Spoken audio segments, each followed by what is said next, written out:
Don't forget to like the video, share your thoughts in the comments, and subscribe to stay updated with our latest stories. It was a Tuesday morning, the kind of day that starts with gray skies and a quiet drizzle, the kind of weather that makes you want to stay in bed with a cup of tea and a good book. I was 52, living alone in a cozy little house on Maplewood Lane, a street where everyone knew each other, but no one really knew each other, if that makes sense. We waved, exchanged pleasantries, and occasionally borrowed a cup of sugar, but that was about it. Life was predictable, comfortable, and if I'm being honest, a little lonely. That morning, I was sitting at my kitchen table, staring out the window at the rain-soaked garden. My hydrangeas were blooming, their blue petals heavy with water, and the oak tree in the backyard swayed gently in the breeze. I was lost in thought, sipping my chamomile tea, when I heard a knock at the door. Now, I wasn't expecting anyone. My son David was busy with his own life in the city, and my friends were all tied up with their families or work. I hesitated for a moment, then set my cup down and walked to the door. When I opened it, I was surprised to see my neighbor, Mr. Thompson, standing there. He was a tall man in his late 60s, with silver hair and kind eyes. He lived 2 doors down, and we'd exchanged a few words here and there over the years, but nothing more than that. He was holding a small, wrapped package in his hands, and he looked a little nervous, which was unusual for him. "Good morning, Linda," he said, his voice warm but hesitant. "I hope I'm not disturbing you."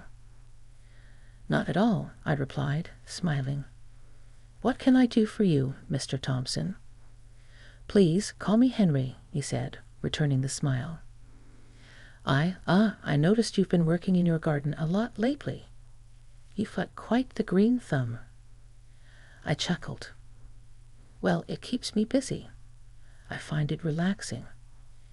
He nodded, then held out the package. "I saw this at the farmer's market over the weekend, and I thought of you. It's nothing much, just a little something to brighten your day." I was taken aback. No one had given me a gift like this in years.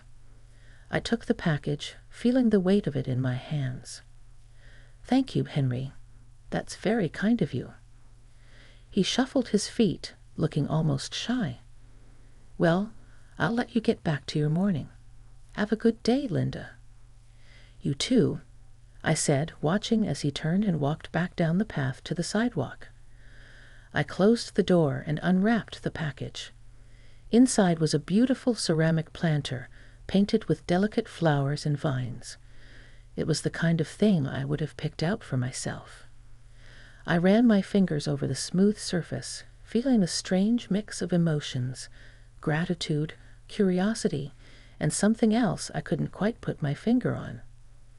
Later that afternoon, I decided to plant a small fern in the planter and place it on my porch. As I worked, I found myself glancing down the street toward Henry's house. I realized I didn't know much about him, other than that he was a widower and had lived on Maplewood Lane for as long as I had. The next day, I baked a batch of oatmeal cookies, my grandmother's recipe, and walked down to Henry's house. When he answered the door, he looked surprised but pleased. "I wanted to thank you for the planter," I said, holding out the plate of cookies. "It was such a thoughtful gift." He smiled, his eyes crinkling at the corners. "You didn't have to do that, but I appreciate it. Would you like to come in for a cup of coffee?" I hesitated for a moment, then nodded. "I'd like that." His house was warm and inviting, with bookshelves lining the walls and a fireplace in the living room. We sat at his kitchen table, sipping coffee and talking about everything from gardening to travel to our favorite books. I was surprised by how easy it was to talk to him, how comfortable I felt in his presence. As I walked home that evening, I realized how much I had missed this kind of connection. It wasn't just the gift or the cookies. It was the way Henry had taken the time to notice me, to see me as more than just the woman who lived 2 doors down. That night, as I lay in bed, I thought about the unexpected kindness of my neighbor and how it had touched me in a way I hadn't expected. It was a small gesture, but it had opened a door to something new, something I hadn't realized I was missing. The days that followed Henry's unexpected gift felt different somehow, like the world had shifted just a little, revealing colors I hadn't noticed before. The rain cleared and the sun came out, casting a golden glow over Maplewood Lane. My garden seemed to respond to the change, the flowers blooming brighter, the leaves greener. Or maybe it was just me, seeing everything through a new lens. I found myself thinking about Henry more often. Our conversation over coffee had been so easy, so natural. It wasn't just the topics we discussed. It was the way he listened, really listened, as if every word I said mattered. I hadn't realized how much I'd missed that kind of connection until it was right there in front of me. A few days later, I was out in the garden, pruning the roses, when I heard footsteps on the sidewalk. I looked up and saw Henry walking toward me, his hands in his pockets and a smile on his face. "Good morning, Linda," he said, stopping at the edge of my yard. "Those roses are stunning. You've got quite the talent." I wiped my hands on my apron and smiled back. "Thank you, Henry. They're my pride and joy. Would you like to come in for a closer look?" He nodded, and I led him through the gate, pointing out the different varieties, the deep reds, the soft pinks, the creamy whites. He listened intently, asking questions and admiring the blooms. "You know," he said after a while, "I've always wanted to have a garden like this, but I've never had the patience for it." I admired your dedication. "It's not as hard as it looks," I replied. "It just takes time and a little love." He chuckled. "Well, maybe you could teach me a thing or two." I hesitated for a moment, then said, "I'd be happy to. Why don't you come by tomorrow morning and we can get started?" His eyes lit up. "I'd like that. Thank you, Linda." The next morning, Henry arrived right on time, wearing a pair of old jeans and a flannel shirt. I handed him a pair of gardening gloves and showed him how to prepare the soil for planting. We worked side by side, talking and laughing as we dug and planted and watered. It was surprisingly fun, and I found myself enjoying his company more than I had expected. As the days turned into weeks, our gardening sessions became a regular thing. We'd meet in the mornings, sometimes at my house, sometimes at his, and work on whatever needed to be done. It wasn't just about the plants, though. It was about the conversations, the shared moments, the growing connection between us. One afternoon, after we'd finished planting a row of tulips in his backyard, Henry suggested we take a break and sit on the porch. He brought out a pitcher of iced tea, and we sat in the shade, sipping our drinks and watching the birds flit around the yard. "You know," he said after a while, "I've lived on this street for over 20 years, and I've never really gotten to know my neighbors. I guess I've always been a bit of a loner." I nodded, understanding exactly what he meant. "I know what you mean. It's easy to get caught up in your own little world and forget there are people right next door." He looked at me, his expression thoughtful. "I'm glad you moved in, Linda. You've made this place feel like home again." His words touched me deeply, and I felt a lump form in my throat. "Thank you, Henry. That means a lot." We sat in silence for a while, the kind of comfortable silence that doesn't need to be filled with words. The sun was warm on my face, the breeze gentle, and for the first time in a long time, I felt truly at peace. As the weeks went by, Henry and I grew closer. We started sharing more than just gardening tips. We shared stories about our lives, our families, our dreams. I learned that he had been a teacher before he retired, that he loved jazz music and had a soft spot for old movies. He told me about his late wife, Margaret, and how much he missed her. "She was the love of my life." he said one evening as we sat on my porch, watching the sunset. I never thought I'd find someone who could make me feel that way again. I looked at him, my heart aching for the pain in his voice. I understand. It's hard to lose someone you love. He nodded, his eyes distant. But I think she'd be happy to see me like this, spending time with someone who makes me smile. His words stayed with me long after he'd gone home that night. I lay in bed, staring at the ceiling, thinking about Henry and the unexpected friendship we built. It wasn't something I had planned or expected, but it had become an important part of my life. And as I drifted off to sleep, I couldn't help but wonder where this journey would take us next. Life has a way of testing us, doesn't it? Just when you think you've found your footing, something comes along to shake things up. For Henry and me, that something was a storm, a big one. It was late September, and the weather had been unusually warm for that time of year. The leaves on the trees were just starting to turn, painting the neighborhood in shades of gold and red. Henry and I had been spending more and more time together, not just gardening, but also sharing meals, watching movies, and even taking a few day trips to nearby towns. It felt like we were building something special, something real. But then the storm rolled in. It started as a distant rumble of thunder, a dark line of clouds on the horizon. By evening, the wind had picked up, and the rain was coming down in sheets. I stood at my living room window, watching the trees sway and the rain pound against the glass.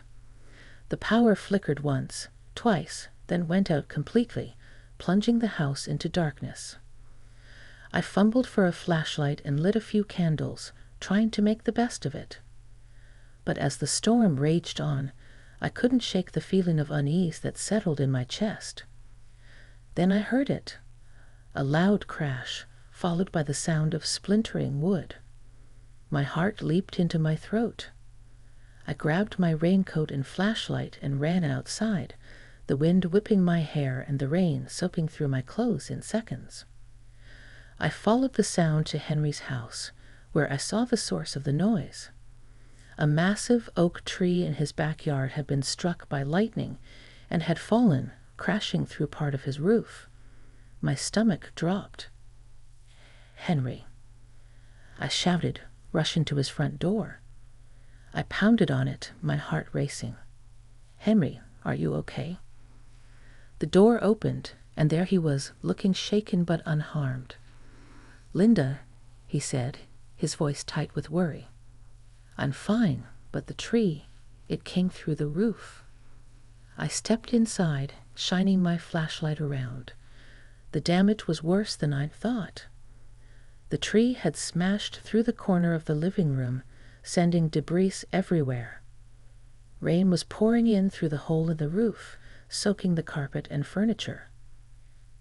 "We need to get you out of here," I said, grabbing his arm. "It's not safe." He hesitated, looking around at the mess. "But my house—" "Your house can be fixed," I interrupted. "But you can't stay here tonight. Come on, you're coming to my place." He didn't argue. I helped him gather a few essentials, some clothes, his medications, a photo of Margaret, and we hurried back to my house through the driving rain. Once we were inside, I handed him a towel and a dry set of clothes. "Go get changed," I said. "I'll make some tea." By the time he came back downstairs, I had a pot of chamomile tea steeping on the stove and a fire crackling in the fireplace. He sat down on the couch, looking exhausted and overwhelmed. "Thank you, Linda," he said quietly. "I don't know what I would have done if you hadn't come."